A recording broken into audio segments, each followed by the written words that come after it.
If no governing law is stated, court usually apply the law of the issuing bank location.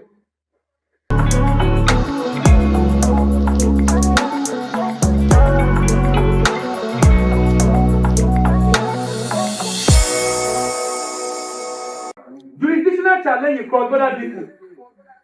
Because letter of credit transaction are inherently international, involving parties in different legal systems, jurisdiction and dispute resolution often become central issues in litigation. Court and arbitral tribunal must determine which country law applies, which court has authority, and how award or judgment can be enforced across borders. So this section outlines how jurisdiction is determined and how dispute in LC transaction are resolved. Jurisdiction and dispute resolution are central to managing legal risk in letter of credit. Because LC are often cross-border, multiple legal systems, dispute must be managed through clear governing clauses, choice of forum agreements, arbitration mechanisms. By combining the neutrality of arbitration with global harmonization of UCC and constitutional convention, parties can achieve certainty, parties can achieve enforceability and fairness in resolving LC-related conflicts. So how do we determine jurisdiction? Jurisdiction refers to legal authority of a court to hear and decide on the dispute.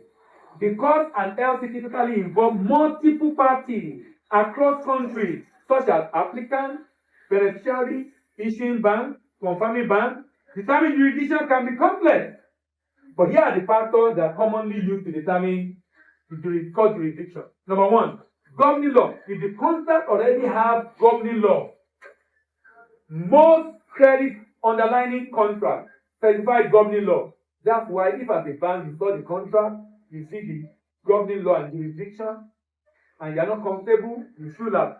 That was why I said, was it yesterday? Okay, I don't know if it was another class I was talking about the fact that when you are funding, look at it. Commonly Nigerian trade transaction finance, when you are funding import, you are okay to finance with DFI. But when you are funding export, you ask for export contract. But do you know there is a contract even before the DFI? There is a contract before the DFI. Because the contract will have specified the details. And you get the detail of jurisdiction and the like in a pro forma invoice. So it's important you also get to see the contract for that transaction. So governing law, place of issuance. If no governing law is stated, court usually apply the law of the issuing bank location. Place of payment or performance. If payment is being made in another country, the country's court may have jurisdiction because it's easier to enforce it in that country since they are the ones to make it. Agreement between parties. Jurisdiction can be predetermined in the sales contract or LC. Jurisdictional challenge. Disputes often arise where multiple jurisdictions appear competent, like exporter in Nigeria, issuing bank in France, confirming bank in the UK. Court assess connecting factors like the bank's branch that issue the credit, the location of the confirming bank, to identify the most appropriate forum. Typically, a neutral jurisdiction is always preferred. Some credit underlying contracts include exclusive jurisdiction clause to prevent, we do this in Nigeria, foreign shopping. We do that a lot in Nigeria. You know, a lot of politicians go to court where you know these things, you don't know. But are you claiming you don't know these things? Where I will get a judge that will do my business. Madam, are you trying to say you're not in this idea? He's a judge, so if you understand. You see? Express choice of law. The governing law clause in online contract determines which legal system will interpret the LC contract. Example, this credit is subject to English law and UCP. Default rules. The governing law is not expressly stated. The following general principle apply. Article 1 provides that credit is subject to the rules stated in it. Conflict of law rules in private national law may apply, identifying the country most closely connected to the transaction.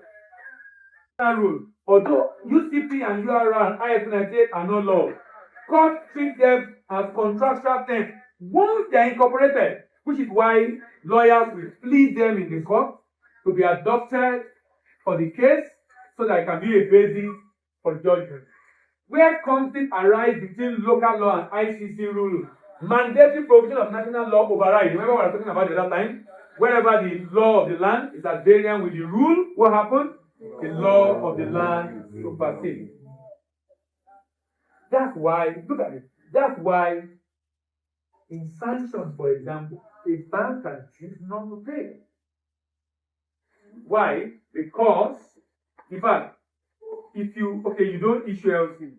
There are cases where you issue LC and the bank have already received document and it says it's not interested in sent another bank, it's not interested again.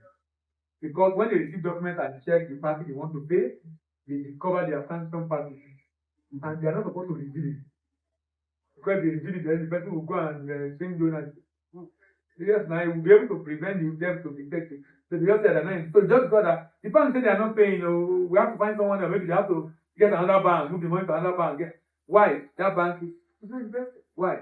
Because sometimes it can be sanctioned. It's a US bank and they are sanctioning Russia and the person you are paying is the sanction party or is in Russia.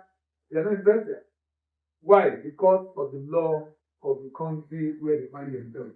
This resolution mechanism, litigation, before national court remains the most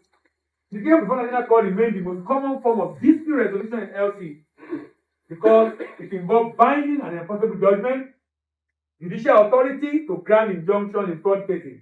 But its advantage is that jurisdictional conflict and lengthy procedure, enforcement of foreign judgment may require reciprocity treaty. Arbitration. This provides a neutral and efficient forum for resolving cross-border disputes. ICC Court of Arbitration in Paris. Now, who issued the rules we talk about?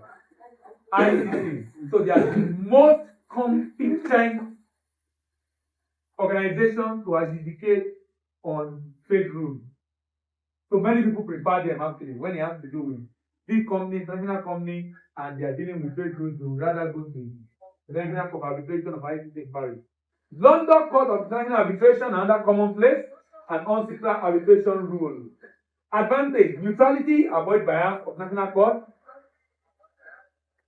confidentiality of proceedings, and global enforceability under the New York Convention.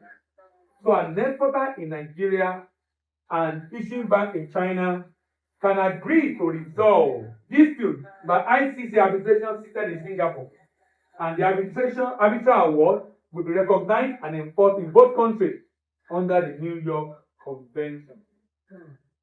Enforcement of judgment and award.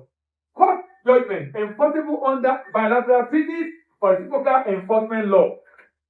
Arbitral award recognized under the Union Convention with over 170 country member states to enforce foreign arbitral awards as if they were domestic judgments. Banks and exporters often prefer arbitration due to greater enforceability and, more importantly, neutrality. What are the practical recommendations? Include governing law and dispute resolution clause in your contract. For example, this credit in this contract shall be governed by English law, and dispute shall be settled under ICC arbitration rule in London. Use international arbitration for cross-border transactions. Provide neutrality and easier enforcement than national court. Provide neutrality and easier enforcement. Align terms of sales contract with LC. Customer to determine actually. Because before the LC is issued, one important thing that must happen is there's an agreement. We are putting the details we agree into the LC. To ensure both documents specify the governing law and this resolution forum to avoid conflict. Rely on Jurisdictional standards as harmonizing framework, incorporating UCP or IS in every LC to provide consistency with international standards.